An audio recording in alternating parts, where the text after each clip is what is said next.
Details చూద్దాం. Hero Raj Tarun Lavanya కేసులో పోలీసులు ట్విస్ట్ ఇచ్చారు. మోసం చేశాడని రాజ్ తరుణ్ పై ఫిర్యాదు చేసిన లావణ్యకే నార్సింగ్ పోలీసులు నోటీసులు ఇచ్చారు. ఫిర్యాదుకు సంబంధించి ఆధారాలు సమర్పించాలని 91 సిఆర్పిసి కింద నోటీసులు ఇచ్చారు. అయితే కంప్లైంట్ చేసిన తర్వాత నుంచి లావణ్య అందుబాటులో లేదు. ఆమెకు ఫోన్ చేసినా ఎలాంటి స్పందన రావడం లేదు. నోటీసులకు ఆమె స్పందించని పక్షంలో ఆమె ఫిర్యాదును తప్పుడు కేసుగా పరిగణించాల్సి ఉంటుందని నార్సింగ్ సిఐ హరికృష్ణ తెలిపారు.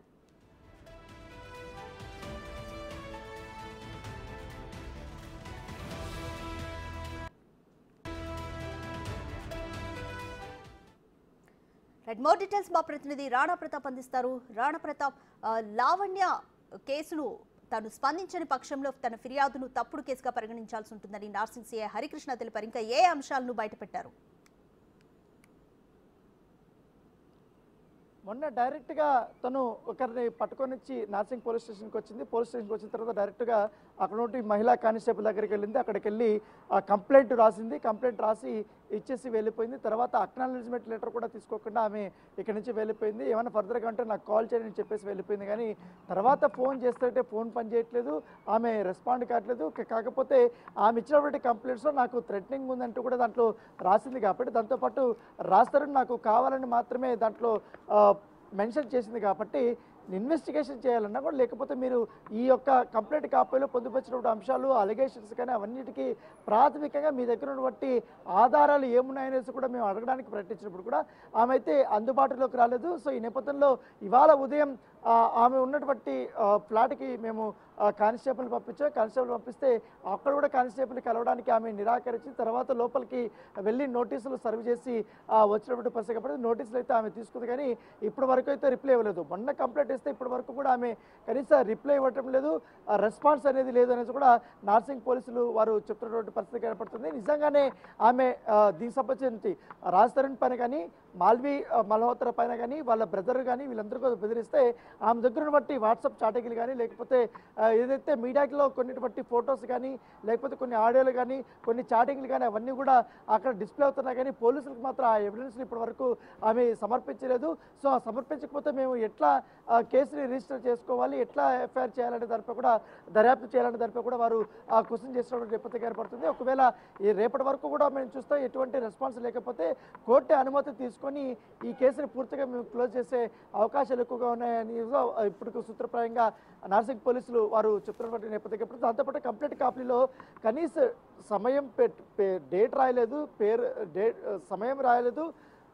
దాంతోపాటు ఎప్పుడు వచ్చాను ఎప్పుడు పోయానని దాన్ని కూడా కనీసం ఇన్ఫర్మేషన్ కూడా దాంట్లో పొందుపరచలేదంటూ కూడా ఆమె పైన పోలీసులు వారు చెప్తున్నటువంటి నేపథ్యం అయితే కనపడుతుంది. దాంతోపాటు ఫిర్యాదు కూడా ఏ మంచి ఫార్మాట్లో కూడా లేదు, సరిగ్గా కూడా ఆమె రాయలేదు.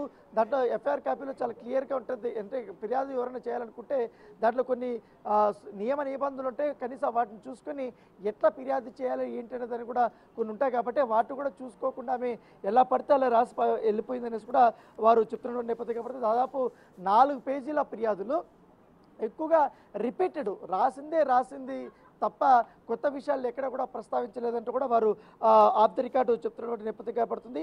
తేదీలు రాయలేదు, సమయం రాయలేదు, ప్లేసులు రాయలేదు.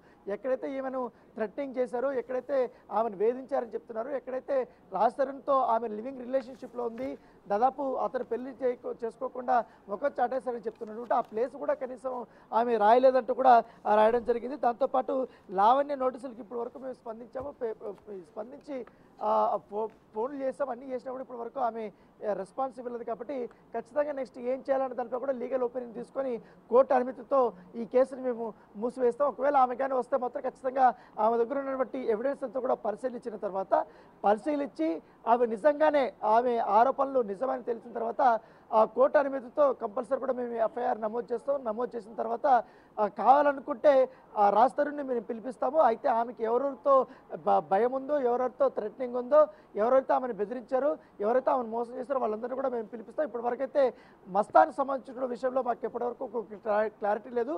మస్తాన్ పైన ఆల్రెడీ గుంటూరులో కూడా ఒకసారి కేసు పెట్టింది. ఈ రకంగా నన్ను వాడుకుని వదిలేసేందుకు అతనిపై కూడా కేసు పెట్టింది. గతంలో కూడా లావణ్య పైన మోకిలలో కూడా కేసు ఉంది. అది కూడా డ్రగ్ వేరే వాళ్ళకి అమ్ముతున్నప్పుడు అది కూడా కేసు ఉంది. తర్వాత నార్సింగ్ పిఎస్ లిమిట్లో గతంలో కూడా కేసు ఉంది డ్రగ్స్కి సంబంధించిన విషయంలో.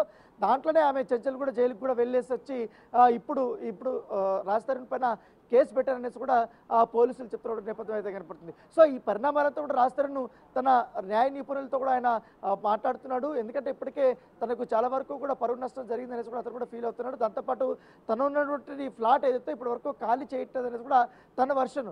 అక్రమంగా తన ఫ్లాట్లో ఉండి నన్నే వేధిస్తూ దాంట్లో ఆ ఫ్లాట్లో ఇటు మస్తాన్తోనే కలిసి ఉంటే మళ్ళీ నన్ను కావాలనుకుంటుందని, దీనివల్ల నాకు చాలా ఇబ్బందికరమైన పరిస్థితులు ఉన్నాయనేసి కూడా అతను కూడా చెప్తున్న నేపథ్యంలో సో ఇవ్వాలి కానీ రేపు ఉదయం లోపల కూడా ఖచ్చితంగా కూడా లావణ్యకి లీగల్ నోటీసులు రాజ్ తరుణ్ పంపించే అవకాశం ఉంది. కానీ అంత లోపల లావణ్య ఎందుకు ఇటు పోలీసులకు కానీ మిగతా ఎవరికి కూడా టచ్లోకి రాకుండా ఉంది, ఏం ఎవిడెన్స్లు ఆమె దగ్గర ఉన్నాయి, ఎందుకు ఆమె మీడియా ముందుకు వచ్చి మాట్లాడలేదు, ఎందుకు పోలీసుల దగ్గరకు వచ్చి ఆమె తన దగ్గర బట్టి ప్రూఫ్స్ ఏమి చూపించలేకపోతున్నారు అనేది కూడా ఒక క్వశ్చన్ మార్క్ ఉన్నటువంటి నేపథ్యం ఏర్పడుతుంది. ఆమెను ఎవరో మిస్లీడ్ చేస్తున్నారనేది కూడా కొంతమంది వాపోతున్నటువంటి పరిస్థితి ఏర్పడుతుంది. సో తన పైన ఆరోపణలు వచ్చినటువంటి వెంటనే రాజ్ తరుణ్ మీడియా ప్రముఖంగా తను ఏ రకంగా ఆమె పరిచయం అయింది, ఏ రకంగా ఆమెతో రిలేషన్షిప్ ఉంది, ఇప్పుడు ఏ రకంగా ఆమెతో విడిపోయారనేది కూడా అన్ని అంశాలు కూడా ప్రస్తావించారు. కానీ కంప్లైంట్ చేసినటువంటి లావణ్య మాత్రం ఇప్పటి వరకు అలాంటి ఆధారాలు ఇవ్వకపోవడం ఏంటనేది కూడా వారు క్వశ్చన్ చేస్తున్నటువంటి పరిస్థితి కనపడుతుంది.